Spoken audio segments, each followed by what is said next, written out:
नमस्कार, मैं संजीव कुमार स्वागत करता हूं आपका अपने इस YouTube चैनल लीगल नॉलेज 3.0 पे। आज की वीडियो में हम लोग चर्चा करने वाले हैं definition and element of crime, जिसे हम हिंदी में अपराध की परिभाषा व अपराध के आवश्यक तत्व के नाम से भी जानते हैं। आइए देखते हैं अपराध की सामान्य परिभाषा या जनरल डेफिनेशन ऑफ क्राइम क्या होता है। अगर हम बात करें अपराध की सामान्य परिभाषा की, तो क्राइम अर्थात अपराध, crime is an act means होता है कोई भी कार्य, और इलीगल मीन्स होता है गैर कानूनी, ओमिशन मीन्स होता है लॉ, और which is prohibited by law, prohibited means होता है प्रतिबंधित, और लॉ मीन्स होता है कानून या विधि, और punishable under law, punishable means होता है दंडनीय, और लॉ मीन्स होता है विधि। यानी कोई भी ऐसा कार्य, क्राइम इज एन एक्ट, कोई भी ऐसा कार्य which is prohibited by law, जिसे लॉ प्रतिबंधित करती है, कोई भी ऐसा कार्य जिसे लॉ उस कार्य को करने से मना करती है, तो उसे क्या कहेंगे? क्राइम अर्थात अपराध।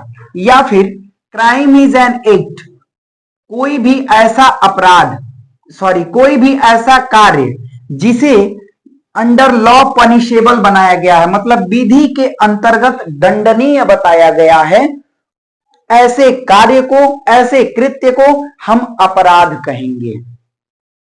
यानी कोई भी ऐसा व्यक्ति है, अगर मान लीजिए वो किसी लड़की के साथ, किसी महिला के साथ रेप का ऑफेंस कमिट करता है, बलात्कार का अपराध करता है, तो ऐसे बलात्कार को आईपीसी में, इंडियन पिनल कोड और भारतीय न्याय संहिता बीएनएस में, दोनों में ही पनिशेबल बताया गया, यानी दंडनीय अपराध बताया गया है। तो जब उस अपराध को दंडनीय बताया गया, यानी उस एक्ट को, उस कार्य को दंडनीय बताया गया है भारतीय न्याय संहिता और इंडियन पिनल कोड, भारतीय दंड संहिता में, तो ऐसे कार्य को हम क्राइम अर्थात अपराध कहेंगे। आइए हम समझ लेते हैं। एक्ट तो समझ में आ रहा है कि कोई भी ऐसा कार्य जिसे लॉ, विधि प्रतिबंधित करती हो या फिर विधि के अंतर्गत दंडनीय बताया गया हो, ऐसे कार्य को हम अपराध या क्राइम के नाम से जानते हैं। आइए समझते हैं कि इलीगल ओमिशन क्या होता है। तो दोनों वर्ड को आप तोड़ दीजिए। इलीगल मीन्स होता है गैर कानूनी, गैर कानूनी मीन्स कानून से हटकर, जो कानून नहीं कह रहा है। दूसरी चीज ओमिशन मीन्स होता है लोभ। अब यही बात आपको समझना है, ये जो ओमिशन है ये थोड़ा सा टेक्निकल वर्ड है, इसको आपको समझना है कि ये होता क्या है। जैसे मान लीजिए कि एक नदी है, और इस नदी में जो है, यहां पे एक पब्लिक सर्वेंट रहता है, जिसे पब्लिक सर्वेंट मीन्स कोई भी सरकारी कर्मचारी, जिसे सरकार ने इस बेसिस पे नियुक्ति की है कि यहां पे आने वाले जो भी बच्चे हैं, जो भी श्रद्धालु हैं, इस नदी के पास जाते हैं तो आपको दो काम करना है। एक तो उनको इन लोगों के जो है, इन लोगों को नदी के पास जाने से रोकना है और बताना है कि देखिए यहाँ पे नदी गहरी है और यहाँ पे आप स्नान नहीं कर सकते। और दूसरा काम क्या करना है कि यदि कोई व्यक्ति कूद गया नदी में, तो ऐसे व्यक्ति को बचाने की भी जिम्मेदारी आपके ऊपर है, इस पब्लिक सर्वेंट या सरकारी कर्मचारी के ऊपर है, जिसे सरकार ने नियुक्त किया है। अब ये व्यक्ति क्या करता है कि देखता है कि बच्चे आ रहे हैं, उनको बताता नहीं है। यानी यहां पे इसका काम क्या था? यहां पे इसका काम ये था कि उन बच्चों को बताना कि देखो भाई, यहां पे जो नदी है वो नदी काफी गहरी है, आप यहां पे स्नान नहीं कर सकते हैं। लेकिन ये बताता नहीं है, और कोई जो बच्चा है इसमें नहाने लगता है और डूब जाता है। तो फिर बताइए, इसने तो कोई काम नहीं किया, ये चुपचाप यहां पे खड़ा था, तो क्या इसने कोई अपराध किया? देखिए, अब हम फिर यहां पे आते हैं। क्राइम इज एन एक्ट और इलीगल ओमिशन का मतलब होता है कि कोई काम करने का दायित्व आपके ऊपर था, लेकिन उस कार्य का आपने निर्वहन नहीं किया। जो कार्य करने का दायित्व आपके ऊपर था उस दायित्व को आपने पूरा नहीं किया। आपको कहा गया था कि नदी में जाने से कोई भी व्यक्ति अगर नदी में जाता है तो ऐसे व्यक्ति को आपको रोकना है और बताना है कि यहाँ पे नदी गहरी है, लेकिन ये व्यक्ति क्या किया, नहीं बताया। यानी जो काम करने का दायित्व इसके ऊपर था वो काम इसने नहीं किया, तो इसी को कहते हैं ओमिशन। क्या कहते हैं, ओमिशन। अगर नहीं किया तो इसी को कहते हैं ओमिशन, या फिर हिंदी में कहते हैं लोप। और ठीक इसी का उल्टा ये कार्य होता है। यानी कोई भी ऐसा कार्य है, कोई भी ऐसा एक्ट है, कार्य है जो लॉ के द्वारा, विधि के द्वारा उसे प्रतिबंधित किया जा रहा हो या फिर विधि के अंतर्गत उसे दंडनीय बताया जा रहा हो, तो ऐसे कार्य को आप क्या कहेंगे, ऑफेंस भी कह सकते हैं और क्राइम भी कह सकते हैं, अपराध भी कह सकते हैं। अभी हम आपको वीडियो में बताएंगे कि ये ऑफेंस और कहां हम ऑफेंस वर्ड यूज करते हैं, कहां पे क्राइम वर्ड यूज करते हैं, और ऑफेंस और क्राइम का एग्जैक्ट मतलब क्या होता है। अभी इसको हम समझे, आगे अभी हम चल करके समझ लेंगे कि ऑफेंस और क्राइम इन दोनों के बीच में क्या ये दोनों सिमिलर वर्ड हैं या फिर अलग वर्ड हैं। अभी देखिए, अपराध की परिभाषा देते वक्त हम क्या लिखेंगे कि अपराध कोई भी ऐसा कार्य या फिर लोप, कैसा लोप, गैर कानूनी लोप, जिसे विधि प्रतिबंधित करती हो या फिर विधि के अंतर्गत दंडनीय बताया गया हो, ऐसे एक्ट, कार्य अथवा ओमिशन, लोप को हम अपराध के नाम से जानते हैं। आइए और हम एग्जाम्पल के माध्यम से समझ लेते हैं कि ये अपराध क्या होते हैं। जैसे मान लीजिए एक व्यक्ति है, व्यक्ति का नाम है अमन, और ये अमन जाता है बाइक से, बाइक पे बैठ के जाता है और सामने से एक महिला जा रही है।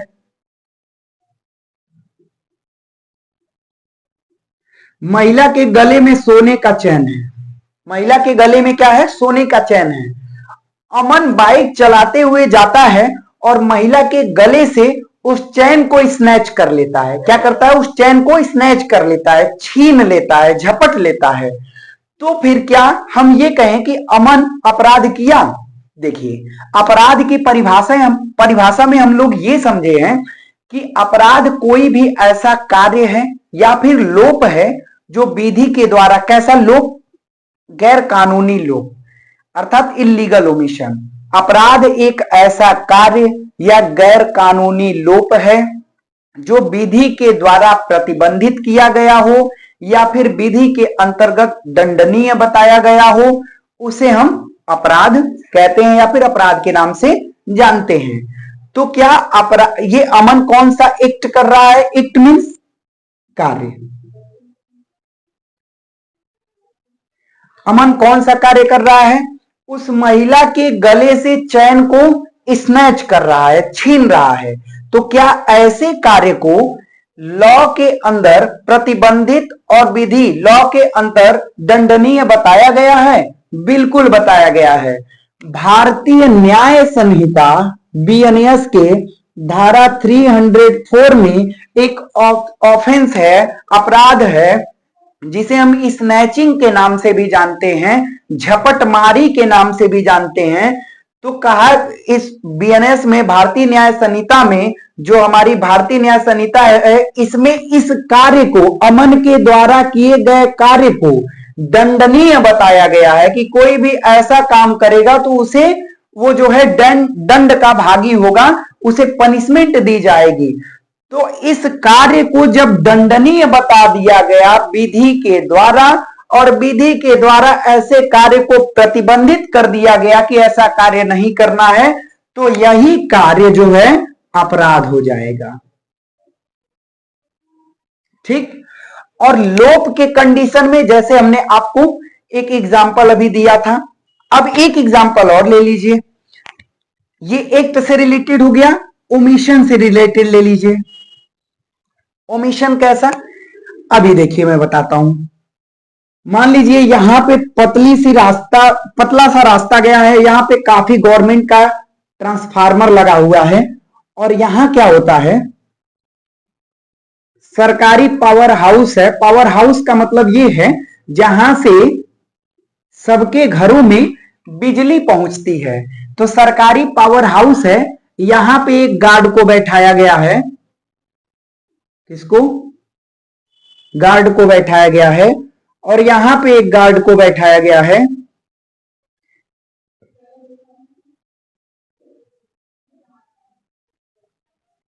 गार्ड मीन्स होता है सुरक्षा कर्मी। अब देखिए यहां पे एक गार्ड को बैठाया गया है, यहां पे गार्ड को बैठाया गया, और कहा गया कि देखिए कोई भी व्यक्ति या कोई भी बच्चा, कोई भी पर्सन हो या कोई भी जानवर हो, यदि इस रास्ते से गुजरते हैं तो फिर आपको इस रास्ते से जाने से रोकना होगा, क्योंकि यहां पे जो हमारा पावर हाउस लगा हुआ है, इस पावर हाउस के नाते यहां पे इलेक्ट्रिक मैग्नेटिक फील्ड उत्पन्न होगा, चुंबकीय तरंगे उत्पन्न होंगी, जो कि किसी भी इंसान को अपनी तरफ खींच सकती हैं। और उससे होगा क्या कि जब अपनी तरफ खींचेंगी तो उस व्यक्ति की शॉर्ट सर्किट से या फिर बिजली के करंट लगने से उसकी ऑन द स्पॉट मृत्यु भी हो सकती है। तो इस दोनों गार्ड का, दोनों सुरक्षा कर्मियों की जिम्मेदारी ये है कि किसी भी व्यक्ति को इधर से गुजरने नहीं देना है, उन व्यक्ति को यहां पे रोकना है। अब क्या करता है कि अगर मान लीजिए कोई पर्सन इस रास्ते जाता है, ये गार्ड है, बार बार उसको मना कर रहा है, लेकिन वो मान नहीं रहा है, 2 बार मना करता है, 3 बार, उसके बाद ये गार्ड कहता जाओ, अभी तुमको अपने से ही समझ में आएगा कि क्या होगा। वो व्यक्ति चला जाता है और यहां पे उसको शॉर्ट सर्किट लगता है, और यहां पे इस पर्सन यक्ष की मृत्यु हो जाती है। तो देखिए इस पर्सन, ये जो गार्ड था, सुरक्षा कर्मी था, इस सुरक्षा कर्मी को सरकार ने इसीलिए लगाया हुआ था कि आप यहां से किसी भी व्यक्ति को गुजरने नहीं देंगे। लेकिन इस व्यक्ति ने क्या किया, उसे गुजरने से रोका जरूर लेकिन वो चाहता तो और उसको रोकता और नहीं जाने देता। लेकिन उसने क्या किया कि 1-2 बार मना करने के बाद आपकी, मेरे बताने का यही मतलब है कि 1-2 बार मना करने के बाद आपकी लायबिलिटी नहीं खत्म हो जाएगी। आपको जिस कार्य के लिए रखा गया है, आप उस कार्य को आपको करना ही पड़ेगा, ऐसा लॉ के द्वारा बताया गया है।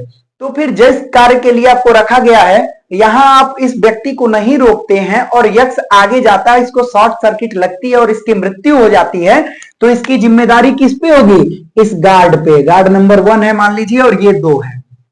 तो गार्ड नंबर 1 पे जिम्मेदारी हुई कि जो उसकी लायबिलिटी थी, उस लायबिलिटी को उसने फॉलो नहीं किया, उस लायबिलिटी, उस जिम्मेदारी का उसने निर्वहन नहीं किया। तो फिर इसको कहेंगे कि ओमिशन। क्या कहेंगे? लोप। ओमिशन मतलब जो आपको करना था वो आपने नहीं किया, तो उसको क्या कहेंगे? ओमिशन या लोप। और जो काम आपको नहीं करना था, उस कार्य को आपने किया, तो फिर उसको क्या कहेंगे? Illegal act. ये इलीगल ओमिशन हो गया और ये हो गया इलीगल एक्ट। अब आशा करता हूं कि आपको समझ में आ गया होगा। एक बार फिर बता देता हूं कि यदि आपको अपराध की परिभाषा के बारे में पूछा जाए तो आप सिंपली यह कह सकते हैं कि अपराध कोई भी ऐसा कार्य या फिर लोप। कैसा लोप? गैर कानूनी लोप। कोई भी ऐसा कार्य या गैर कानूनी लोप जिसे विधि द्वारा प्रतिबंधित किया गया हो या फिर विधि के अंतर्गत उसे दंडनीय बनाया गया हो, ऐसा कार्य या फिर लोप अपराध माना जाएगा, क्राइम समझा जाएगा। वहीं यदि डेफिनेशन इसकी इंग्लिश में समझ लें तो यह है, क्राइम इज एन एक्ट और illegal omission which is prohibited by law और पनिशेबल अंडर लॉ। यानी सेम वही बात कि कोई भी ऐसा एक्ट और इलीगल ओमिशन जिसे लॉ के द्वारा प्रोहिबिटेड बताया गया हो या फिर अंडर लॉ यानी लॉ के अंडर उसको पनिशेबल बताया गया हो, दंडनीय बताया गया हो, तो ऐसा एक्ट और इलीगल ओमिशन क्राइम अर्थात अपराध समझा जाएगा। आइए देखते हैं ब्लैकस्टोन जो एक महान विधि शास्त्री हैं, इनका क्या कहना है क्राइम को लेकर के। तो ब्लैकस्टोन की एक कमेंट्री है, commentary on the law of England. इस कमेंट्री में ब्लैकस्टोन लिखते हैं ऑफेंस के डेफिनेशन क्राइम के डेफिनेशन के बारे में, एन एक्ट कमिटेड और ओमिटेड। देखिए यहां कमिटेड मींस वो एक्ट को कर रहा है, ओमिटेड मींस जो करना था उसको, जो करना चाहिए था, लॉ जो करने के लिए कह रहा था उसको नहीं कर रहा है, ओमिट कर रहा है। कब? In the violation of public law, यानी पब्लिक लॉ में, पब्लिक लॉ के वायलेशन में, उसको पब्लिक लॉ को तोड़ते हुए कोई भी ऐसा एक्ट कमिट कर रहा है या फिर जो करना था उसको वो नहीं कर रहा है, आइदर फॉरबिडिंग जिसे प्रतिबंधित बताया गया है या फिर कमांडिंग एक्ट। तो ये क्या हो गया आपका ब्लैकस्टोन के द्वारा दिया गया डेफिनेशन हो गया। देखिए जब आपको क्राइम अर्थात अपराध के डेफिनेशन के बारे में लिखने को आए तो जनरल डेफिनेशन आप अपने लैंग्वेज में लिखेंगे, अपनी भाषा में लिखेंगे, उसको फ्रेम करके सेंटेंस में। लेकिन जब कभी भी किसी जूरिस्ट या फिर किसी भी विधि शास्त्री के डेफिनेशन की बात आएगी तो आपको एक लाइन भी इधर उधर, एक वर्ड इधर उधर नहीं करना है, आपको हूबहू डेफिनेशन लिखना होगा। मैं किनारे हो जा रहा हूं, आप एक बार स्क्रीनशॉट ले लीजिए, फिर हम लोग आगे बढ़ते हैं। आइए देखते हैं कि मिलर ने क्राइम देखते हैं मिलर ने क्राइम का क्या डेफिनेशन दिया है। Crime is to the commission or omission of an act which the law forbids or commands under pain of a punishment to be imposed by the state by a proceeding in its own name। ये definition according to Miller है, Miller के द्वारा ये जो परिभाषा है वो दी गई है। आप एक बार इसको भी नोट कर लीजिए। क्राइम और ऑफेंस क्या है, डायग्राम के माध्यम से हम समझेंगे कि क्राइम और ऑफेंस क्या होता है। देखिए क्राइम का जो कॉन्सेप्ट होता है, जो स्कोप होता है, वो बहुत ही ब्रॉडर होता है, बहुत ही ब्रॉड कॉन्सेप्ट होता है। जैसे क्राइम, इस क्राइम में भी मैंने दो तरीके के क्राइम लिखे हैं। एक क्राइम वो होता है जो सोशल बेसिस पे भी रॉन्ग होता है और लीगल बेसिस पे भी रॉन्ग होता है, जो मोरालिटी के बेसिस पे भी रॉन्ग होता है और लॉ के बेसिस पे भी रॉन्ग होता है, उसे हम कहते हैं क्राइम। जैसे इसको हम, इसका एक लीगल टर्म है मैला इनसे, जिसे कोई भी, इस लीगल टर्म का मतलब ये होता है कि कोई भी ऐसा एक्ट जिसे सोसाइटी मना कर रही हो उसे क्या कहेंगे, मैला इनसे, उसको भी हम क्राइम के रूप में जानते हैं। लेकिन जिस क्राइम को लॉ मना नहीं कर रहा है उस क्राइम के लिए लॉ के अंतर्गत, विधि के अंतर्गत जब कोई दंडनीय प्रावधान नहीं दिए गए हैं तो फिर हम उसे दंडित नहीं कर सकते हैं।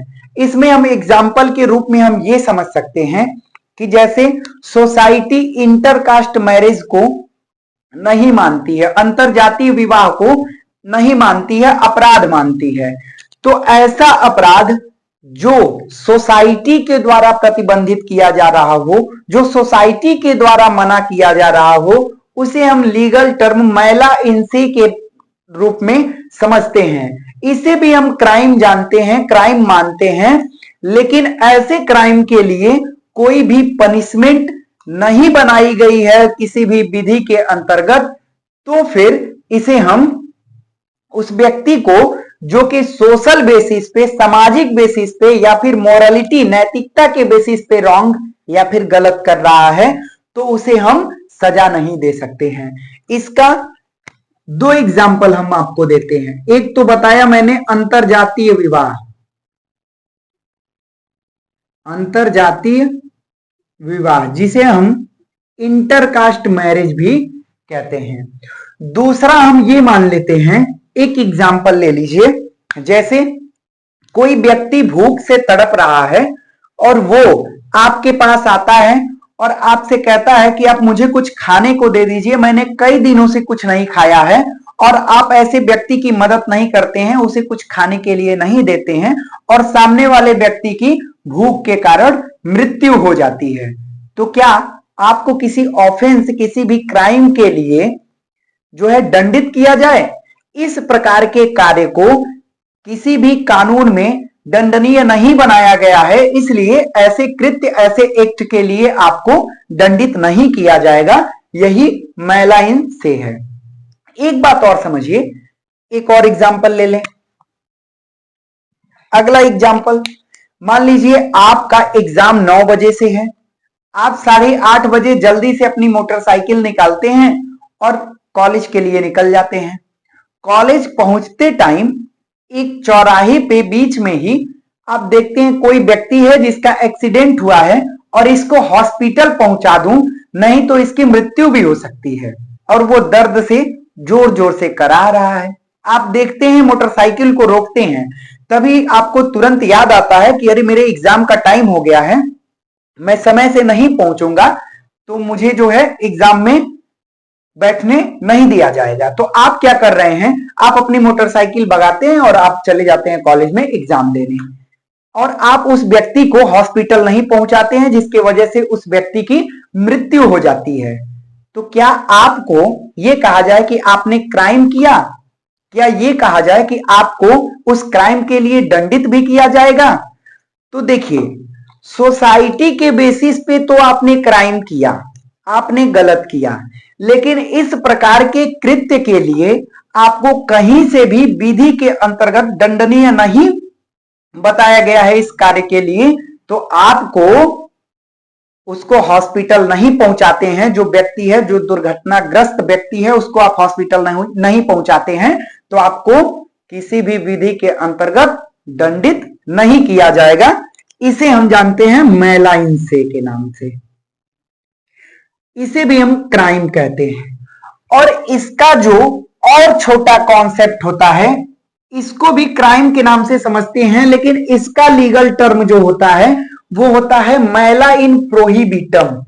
मैला इन प्रोहिबिटम का वो ये मतलब होता है कि कोई भी ऐसा कार्य जिसे लॉ मना कर रहा हो, जो विधि के द्वारा प्रतिबंधित हो, कोई ऐसा कार्य जो विधि के द्वारा दंडनीय हो, ऐसा कार्य, यदि ऐसे कार्य को, ऐसे एक्ट को, या फिर ऐसे इलीगल ओमिशन या फिर गैर कानूनी लोग को करते हैं, तो फिर आपको कहा जाएगा कि आपने क्राइम किया, और ऐसा कार्य जिस विधि के अंतर्गत दंडनीय होगा, उसी विधि के अंतर्गत आपको दंडित भी किया जाएगा। यह होता है मैला इन प्रोहिबिटम। इसी का जो सबसे छोटा कॉन्सेप्ट होता है, क्राइम का नैरो कॉन्सेप्ट जिसे कहा जाता है, वो होता है ऑफेंस। देखिए, कहीं भी हमारे लॉ में हम भारतीय साक्ष्य अधिनियम पढ़ेंगे या फिर आईपीसी इंडियन पीनल कोड पढ़ेंगे, कहीं भी क्राइम को डिफाइन नहीं किया गया है, अपराध को, जो क्राइम को जो है परिभाषित नहीं किया गया है, लेकिन ऑफेंस को आईपीसी में भी परिभाषित किया गया है सेक्शन 40 में, और भारतीय न्याय संहिता की धारा 2 की उपधारा 24 में भी ऑफेंस को परिभाषित किया गया है। और क्राइम हो या फिर ऑफेंस, इन दोनों की हिंदी अपराध होती है। क्या होती है? अपराध होती है। इन दोनों की हिंदी क्या होती है? अपराध। अब जो सेक्शन 40 धारा 40 आईपीसी में बताया गया है, वही सेम परिभाषा दिया गया है धारा 2 की उपधारा 24 भारतीय न्याय संहिता में। यह परिभाषा क्या है? बताया गया है, ऑफेंस इज एन एक्ट और illegal omission which is prohibited by law और पनिशेबल बाय लॉ। आपको मैं बता दूं क्या क्या बताया है। an act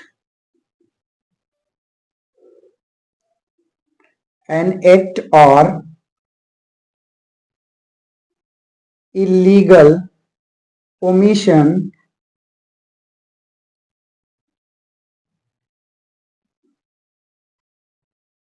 which is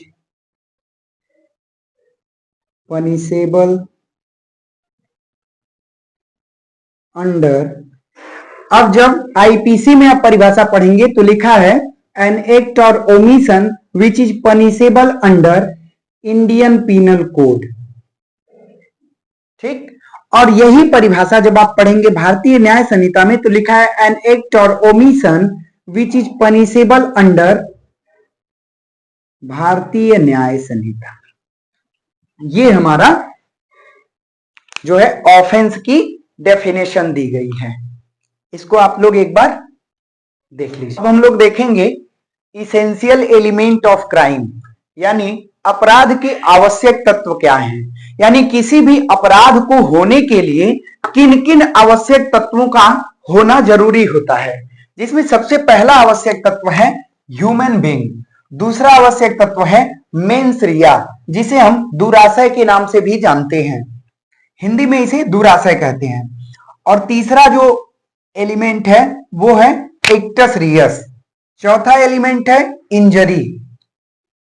आइए एक एक एलिमेंट को हम लोग समझते हैं कि जो चारों एलिमेंट हैं उस प्रत्येक एलिमेंट प्रत्येक तत्वों के बारे में कि क्या चीजें बताई गई हैं। देखिए यहां ह्यूमन बीइंग का मतलब होता है किसी भी पर्सन से, ह्यूमन बीइंग का मतलब यहां किसी भी पर्सन से है। यहां ह्यूमन बीइंग लिखने का मतलब यह है कि किसी जानवर के द्वारा यदि कोई कृत्य किया जा रहा है और जानवर के द्वारा किए गए कार्य से किसी व्यक्ति को हानि हो जा रही है तो फिर उसको एलिमेंट का क्राइम यानी अपराध का एलिमेंट नहीं मानेंगे। किसी भी अपराध को करने के लिए जो पहला एलिमेंट होता है, पहला आवश्यक तत्व होता है वो है ह्यूमन बीइंग, जिसे हम पर्सन व्यक्ति के नाम से भी जानते हैं। इस पर्सन को भारतीय न्याय संहिता की धारा 2 क्लॉज 26 में परिभाषित किया गया है। वहीं यदि आईपीसी की बात करें तो धारा 11 में आईपीसी में पर्सन को परिभाषित किया गया है। इस परिभाषा के अनुसार जो ट्रिक मैंने बताया है, इस ट्रिक से आप उस पूरी परिभाषा को ध्यान में रख सकते हैं। ट्रिक का नाम है ABC। ए से एसोसिएशन ऑफ पर्सन, बी से बॉडी ऑफ पर्सन और सी से कंपनी, यानी इन्हीं तीन चीजों को इन्हीं तीन लोगों को जो है पर्सन के डेफिनेशन में रखा गया है। पहला है एसोसिएशन ऑफ पर्सन, दूसरा है बॉडी ऑफ पर्सन और तीसरा है कोई भी कंपनी। इन तीनों में से कोई भी यदि अपराध करता है तो इन तीनों को अपराध के आवश्यक तत्वों में से पहला आवश्यक तत्व जो ह्यूमन बीइंग का होना है यानी पर्सन का होना है, उस पर्सन को यह माना जाएगा कि हाँ ये लोग जो है कैपेबल है किसी भी अपराध को करने के लिए। अब देखिए ये पर्सन दो तरीके के होते हैं। एक होता है नेचुरल पर्सन। नेचुरल पर्सन मतलब कि प्राकृतिक व्यक्ति या फिर नैसर्गिक व्यक्ति। प्राकृतिक या नैसर्गिक व्यक्ति या फिर नेचुरल व्यक्ति वह व्यक्ति होता है जो नेचुरली बॉर्न होता है किसी पर्सन के द्वारा, जो नेचुरली, जैसे मैं हो गया, मैं नेचुरली अपने माता पिता के द्वारा जो है मम्मी के द्वारा मेरा जन्म हुआ है, तो फिर मैं एक नेचुरली यानी प्राकृतिक पर्सन हो गया। ये आर्टिफिशियल पर्सन वो होता है जिसे हम हिंदी में कृत्रिम पर्सन के नाम से भी जानते हैं, जो नेचुरली बॉर्न नहीं होता है, जिसे हम किसी भी इंस्टीट्यूशन के द्वारा, किसी भी एक्ट के द्वारा हम रजिस्ट्रेशन के माध्यम से जिसको अस्तित्व में लाते हैं उसे हम आर्टिफिशियल पर्सन कहते हैं। जैसे कोई कंपनी हो गई, किसी कंपनी को यदि कंपनी रजिस्ट्रेशन एक्ट के द्वारा उसका रजिस्ट्रेशन करवा के उसे कंपनी बना दिया गया तो वो जो भी एक्ट करेगा वो एज ए आर्टिफिशियल पर्सन की तरह एक्ट करेगा और उस कंपनी के ऊपर भी जो है अपराध के लिए उसको भी दंडित किया जा सकता है। और दूसरा इसमें इसेंशियल एलिमेंट है मेंस रिया। मेंस रिया का हिंदी होता है दुराशय, और मेंस रिया का मतलब होता है guilty mind. Guilty mind, evil eye या फिर बैड इंटेंशन, कोई भी बुरा आशय, यानी किसी व्यक्ति के अंदर, उसके दिमाग में, उसके विचार में, उसके थॉट्स में कोई ऐसा थॉट्स आ रहा है जो किसी अन्य व्यक्ति को नुकसान कारित करने के लिए आ रहा है। तो ऐसे थॉट्स को, ऐसे थिंकिंग को, ऐसी सोच को हम गिल्टी माइंड अर्थात मेंस रिया कहेंगे। और किसी भी अपराध को कारित होने में मेंस रिया का बहुत ही महत्वपूर्ण योगदान होता है। बिना मेंस रिया के कोई भी अपराध नहीं हो सकता। मान लीजिए आप कोई ऐसा काम कर रहे हैं और काम करते हुए बिना आपके इंटेंशन से, केवल आपके लापरवाही वश किसी की जान चली जाती है, तो आपको अपराध के लिए दंडित नहीं किया जाएगा। आपको अपराध के लिए दंडित इसलिए नहीं किया जाएगा क्योंकि अपराध के आवश्यक तत्वों में जो मेंस रिया है, ये मेंस रिया उसमें नहीं है, इन्वॉल्व नहीं है, इसलिए आपको उस अपराध के लिए दंडित नहीं किया जाएगा। हाँ, ये हो सकता है कि जो कृत्य आपके द्वारा हो गया वो अपराध नहीं है, लेकिन उसके लिए आपको कंपनसेट भी किया जा सकता है, आपके ऊपर जुर्माना लगाया जा सकता है। तीसरा आवश्यक तत्व है एक्टस रियस। एक्टस रियस का मतलब ये समझिए आप कि physical activity of any person, कोई भी व्यक्ति यदि कोई फिजिकल एक्टिविटी करता है, जैसे पहला जो आवश्यक तत्व है ह्यूमन बीइंग, मान लीजिए मैं कोई ह्यूमन बीइंग हूं। दूसरा मेंस रिया, मान लीजिए मैं चौराहे पे खड़ा हूं और मेरा एक दुश्मन कोई सामने से आ रहा है और मैं उसको देख करके मन में ये ख्याल मेरे उत्पन्न हो रहा है कि क्यों ना मैं पत्थर उठा के मार दूं उसके सर पे, उसका सर फट जाए। तो केवल इस बात को मैंने सोचा तो मेरे अंदर वो मेंस रिया आ गई, गिल्टी माइंड मेरा आ गया, लेकिन मैंने कोई भी फिजिकल एक्टिविटी नहीं की, मतलब मैंने पत्थर उठा के मारा नहीं, केवल मैंने सोचा, तो एक्टस रियस नहीं हुआ। तो जब तक एक्टस रियस नहीं होगा तब तक केवल ह्यूमन बीइंग और केवल मेंस रिया, इन दोनों ही चीजों को रहने के बाद जो है ऐसा नहीं हो सकता कि आपको अपराध के लिए दंडित किया जाए या फिर यह कहा जाए कि आपने अपराध किया है। लेकिन कुछ केसेस ऐसे हैं जिसमें केवल मेंस रिया ही इन्वॉल्व हो जाए, आपने कोई फिजिकल एक्ट नहीं किया है, कोई एक्टस रियस नहीं किया है, फिर भी आपको दंडित किया जा सकता है। वो है criminal conspiracy, CC. Criminal conspiracy, कोई भी आप आपराधिक षड्यंत्र बनाते हैं, तो यदि आपने केवल आपराधिक षड्यंत्र बना दिया, आपने कोई एक्ट नहीं किया, तब भी आपको आपराधिक षड्यंत्र के लिए भी दंडित किया जा सकता है। क्योंकि इस एक्ट को, एक्ट मीन्स कोई भी इस कार्य को, आपराधिक षड्यंत्र के कार्य को जो है विधि के अंतर्गत दंडनीय बताया गया है, इसलिए आपराधिक षड्यंत्र के लिए आपको दंडित किया जा सकता है। जिसमें एक्टस रियस नहीं होता है फिर भी आपको दंडित किया जा सकता है। जैसे मान लीजिए मैं हूं, मेरे 4 दोस्त हैं, 4 दोस्त कुल 5 दोस्त मिल करके हम लोग ये प्लानिंग करते हैं कि हम किसी एक व्यक्ति की हत्या कर देंगे। और जैसे हम लोग मिल करके बैठ के सारा प्लानिंग कर रहे हैं, तो कोई व्यक्ति हम लोगों के उस बात को, उस कम्युनिकेशन को रिकॉर्ड कर लेता है। तो उस रिकॉर्डिंग के बेस पे कि हमने वहां बैठ के 4 लोगों ने मिलकर के एक क्रिमिनल कॉन्स्पिरेसी की है, आपराधिक षड्यंत्र को रचा है, तो फिर इस आपराधिक षड्यंत्र को रचने के लिए हमको दंडित किया जा सकता है, जिसमें एक्टस रियस नहीं है, केवल ह्यूमन बीइंग और मेंस रिया है।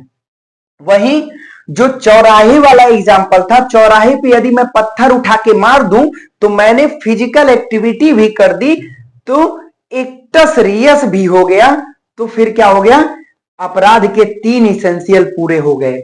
अब जिस पत्थर को उठा करके मैंने उस पर्सन को मारा है, तो मारने के बाद उस पर्सन को यदि कोई इंजरी आ जाती है, उस पर्सन को कोई इंजरी हो जाती है, तो हम कहेंगे कि अपराध के 4 इसेंशियल पूरे हो गए हैं। देखिए इंजरी का यहां क्या मतलब होता है, इंजरी का मतलब ये होता है कि to harm to any person body mind reputation and property, यानी केवल पत्थर उठा के मार देना उसके सर पे और उसका सर फट जाए इस कृत्य से, तो ही केवल हम ये नहीं कहेंगे कि इंजरी हो गया। अगर उस पर्सन के खिलाफ कोई भी डेफामेट्री लेटर मैं लिख दूं, उसके मान सम्मान को ठेस पहुंचाने के लिए कोई ऐसा लिखित दस्तावेज मैं प्रकाशित कर दूं लिख करके, तो भी ये माना जाएगा कि ये उसके रेपुटेशन पे इंजरी हुई है, यानी इसे चारों इसेंशियल पूरे हो गए। उसके माइंड पे कोई रेपुटेशन उसके माइंड पे कोई इंजरी हो जाए तो भी हम कहेंगे कि जो है अपराध के चारों इसेंशियल पूरे हो गए। उसी के साथ साथ यदि उस पर्सन के किसी प्रॉपर्टी पे इंजरी हो जाती है तो भी ये कहा जाएगा कि अपराध के चारों इसेंशियल पूरे हो गए। तो इस प्रकार से ये अपराध के चारों इसेंशियल हैं। मैं किनारे हो जा रहा हूं, आप लोग इसका एक स्क्रीनशॉट ले लीजिए। इसी प्रकार अगर एलएलबी के और सब्जेक्ट को आप चाहते हैं कि टॉपिक वाइज मैं रिवीजन करवाऊं, टॉपिक वाइज वीडियो बना करके आपके सामने प्रस्तुत करूं, तो उस टॉपिक को आप कमेंट बॉक्स में बता सकते हैं। इस टॉपिक पे एक लेक्चर बना के आपके सामने रख दिया जाएगा। बाकी thanks for watching my video.